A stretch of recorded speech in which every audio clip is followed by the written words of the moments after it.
तर आज आहे मार्गशीर्ष महिन्यातील दुसरा गुरुवार. तर दुसऱ्या गुरुवारच्या सगळ्यांना हार्दिक हार्दिक शुभेच्छा. तर इथं माझी सकाळची पूजा झालेली होती. बघू शकता. व्हिडिओ काही शेअर केला नाही कारण मागचा गुरुवारचा व्हिडिओ डिटेलमध्ये शेअर केलेला आहे. तर मी आता इथं शेअर करणार आहे मऊ लुसलुशीत खिचडी होण्यासाठी काहीशा थोड्याशा टिप्स आहेत ज्या मी फॉलो करते किंवा जे मला माहीत आहेत मी त्या यूज करते. तर तशा मी तर गॅस चालू करून कढई तापायला ठेवलेली होती आणि कढईमध्ये तेल घालून घेतलेलं होतं. खिचडी म्हटलं तर लहान मुलांची खूपच फेवरेट असते आणि प्रत्येकालाच आवडत असते ती गोड तिखट. तर मी तर सहसा तिखटच करते, साखर वगैरे टाकत नाही. तर इथं मी मिरच्या चिरून घेतलेल्या होत्या आणि त्या तेल तापलेलं होतं तोपर्यंत तर मी तेलात मिरच्या चांगल्या तडतडू दिल्या जेणेकरून तो तिखटपणा आहे तो खिचडीत उतरतो आणि खिचडी खूप टेस्टी अशी लागते. बघू शकता तेल वरती उडत आहे, एवढ्या त्याच्या बिया तेलात हे होतात. आणि साबुदाणा मी हा संध्याकाळचा भिजत घालते.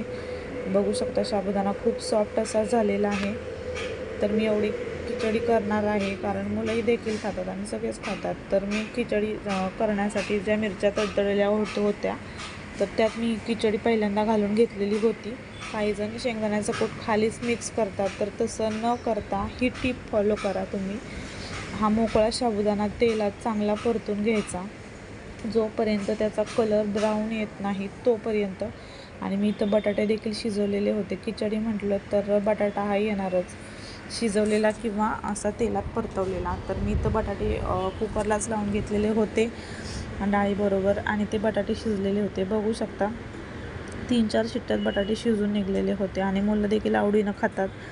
तर जोपर्यंत खिचडी मऊ होत नाही तोपर्यंत एक 5 ते 7 मिनटं चांगली परतत राहायची मोकळीच.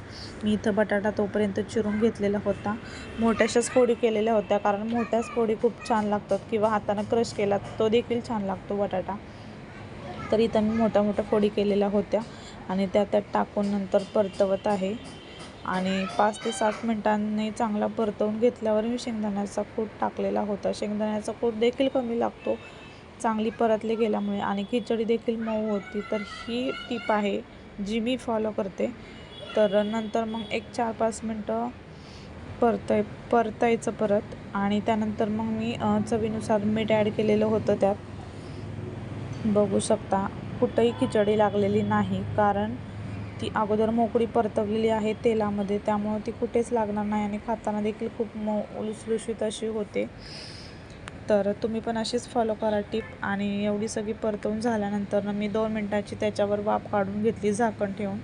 एक 2च मिनटाची स्लो गॅसवर वाफ काढून घ्यायची आणि बघू शकता इथं आपली खिचडी तयार झालेली आहे. पाणी वगैरे टाकायची पण गरज नाही आणि तुम्हाला हवं असेल तर तुम्ही वरून तूप देखील घेऊ शकता खाण्यात किंवा तुपाची देखील बनवू शकता.